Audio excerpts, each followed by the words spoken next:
I'm not good at a lot, so I'm gonna say it. I'm good at bartending, damn it.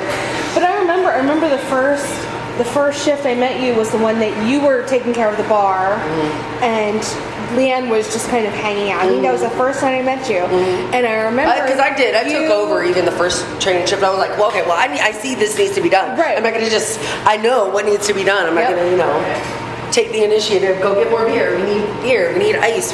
Got dishes to do. So, but that just comes with, knowing what you need. Yeah. Just stand there and like, okay, what do I do now? If you're not saying anything, I'm gonna help out. And same with the kitchen with Jose. He was like, you're making me look bad. He's like, stop working so hard. I'm like, no. Be right back. Okay. Get to the phone.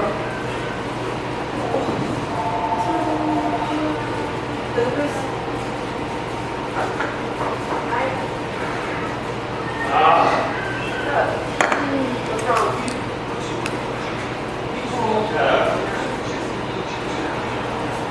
I work here now.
I gotta put this chalkboard out real quick. Do you need any help? What's today? No, I still have to wear from 3 to 6. I don't think I need to change it. Okay, good. I don't have to change it. Perfect. Usually I have to erase it and write something every day. I don't have to from Tuesday to Wednesday.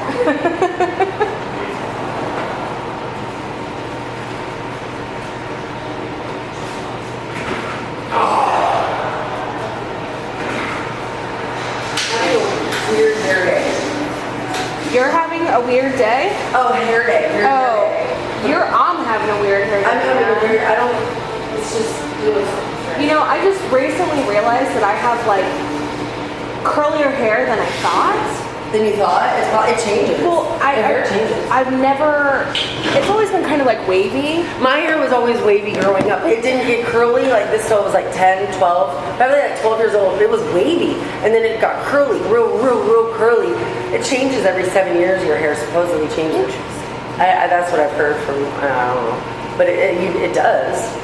So I'm like 30 learning how to style my hair. I know. It's just like, what the freak is going on, man? It's laying different and it's like tighter. It's getting tight curls. Good. Yeah. It's like I didn't. And then it gets the knots in it. Yeah, I have to pick it out. Yes. Like, literally, I'm like, and it's breaking my hair. My hair was so long. It was like right here, and I had to have surgery. I had to have a fibroid removed. I had to be cut open. I had 21 blood transfusions. So, because I lost so much blood in 6 months. So all of the antibiotics and all of the blood transfusions that I had to have, and anaplasma, it made my hair weak and break. It changed my hair. It changed a lot of things. But my hair specifically is different. It's not as strong, it's not as healthy. And it broke off. I haven't cut it off. It was this long. And it just... People are like, you cut your hair? I'm like, no. I did not cut my hair. And that's crazy. I'm looking at pictures like, what happened? I don't know. Britt? Yeah, baby. Can I leave my gear here? I'm going to run her camera. Of course, yeah. I'll keep an eye on it. Yeah, I mean, I'm not worried about that, so I'm going to let you. Thank you. Oh, you're right. You want your drink? You want plastic drink? Yeah, okay. Yeah, I'll be back. Okay. No problem. So I wanted to ask you, like, what... A lot of people have stories, right, of like crazy shit that they've seen happen here, or crazy shit that they've heard happen here. Is there like a crazy thing and crazy whatever that means to you? Here at this bar? At this bar, yeah. Like something crazy that's happened here? Yeah. I mean, people talk about, I'm not real familiar yet, but of course I hear things, but I've gone out of my way to not be nosy because I don't want to be in everybody. So, I mean, I hear stuff, but I don't know specifics. So nothing's happened while you that I know personally. Well, okay, so like with the employees, I've heard like the girl that I took her place. Yes. Like Amanda. Forget her name. No, Allison. Was it Allison? I think it might be. It starts with an A. Yeah. But it wasn't. It was like the customers were telling me this story, and I've heard it from a few of the customers because I guess she, like, so it's just stupid stuff. But it's funny because they're really offended. We have wine glasses that aren't like the big red wine glasses. They're like small glasses, like small wine glasses. Your standard white wine. Right, bar a white wine bar glass. And she poured this, Steve and Maria, real nice Steve and Maria. She always gets Merlot and he gets this small pitcher. And she put the red wine, like filled it up like a quarter of the way. Because she standard pour, right? But yeah, but the glass it's not a regular red wine glass. Right. And what angered Maria was she argued with her about it. She was like, no, that's what it's supposed to be. And I'm like, no, it's not. This wine glass is like maybe 6 ounces. Right. I don't even know. So if you do a 4-ounce pour. Yeah. And she wouldn't give her more. And she was like, I'm not paying for it. Like, they got into it about it. And even Tim told me that story. He goes, you give the customer there are regulars, first of all. Second of all, she was wrong. It is supposed to be more, you fill it up. We don't have red wine glasses.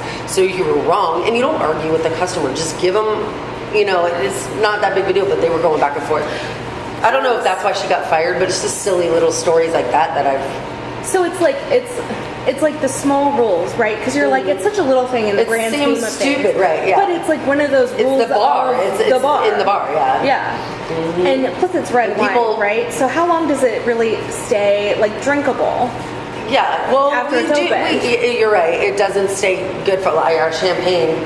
I have to kill the bottle of champagne every Sunday because nobody orders mimosas from I only serve them on Sundays basically.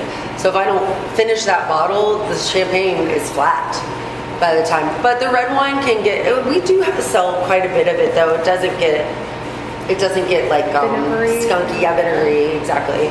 Because we go through enough of it, I think. Pinot Grigio, on the other hand, probably don't taste too great. I don't think I've ever served a glass of that. I don't know how that would taste. But red wine can get vinegary, exactly, tart, and like, you know, plus it's bar wine. We don't have like a big selection of nice wines, so.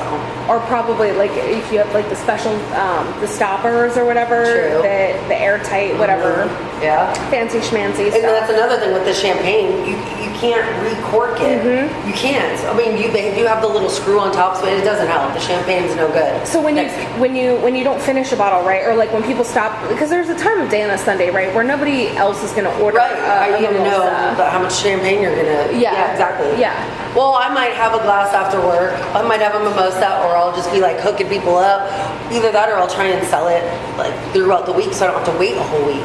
Because you can order them, but a lot of people just get them on Sundays for the $3 brunch mimosa. Yeah. You know, so I've never known to sell a Bloody Mary or a mimosa only on Sundays.